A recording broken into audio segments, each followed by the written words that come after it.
Hello po sa ating lahat, Team Edsy. Sana ay nasa mabuti po kayong kalagayan. So, marami nga po ang nanghinayang.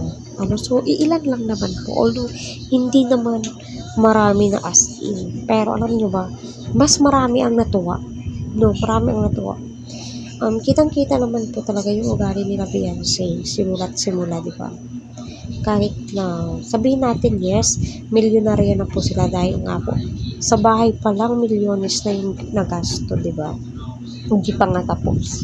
Aside doon, may mga savings pa po siya, di ba? Talaga nga po binibless po sila, no, dahil nga po sa ugaling meron po sila. Yun po yung napapansin ko sa ugali kung papaano sila ka-humble, napaka down to earth, di ba? Never mong nakitaan na lumaki po yung ulo po nila.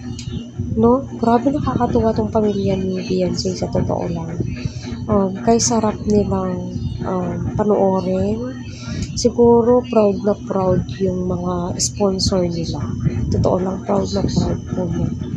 Kasi sa tinagal-tagal po nilang tumulong kay Beyonce, never mo pong nakitaan or narinig na nagre-reklamo yung mga sponsor sa kanya. Yun na nga po, no? Ika nga po nila, marami na nga daw pong sinayang si Beyonce sa mga opportunity. Hindi naman po yun opportunity. Kasi yung iba doon, mga wakwak naman nag-o-offer sa kanila. Matalino lang po talaga si Beyonce.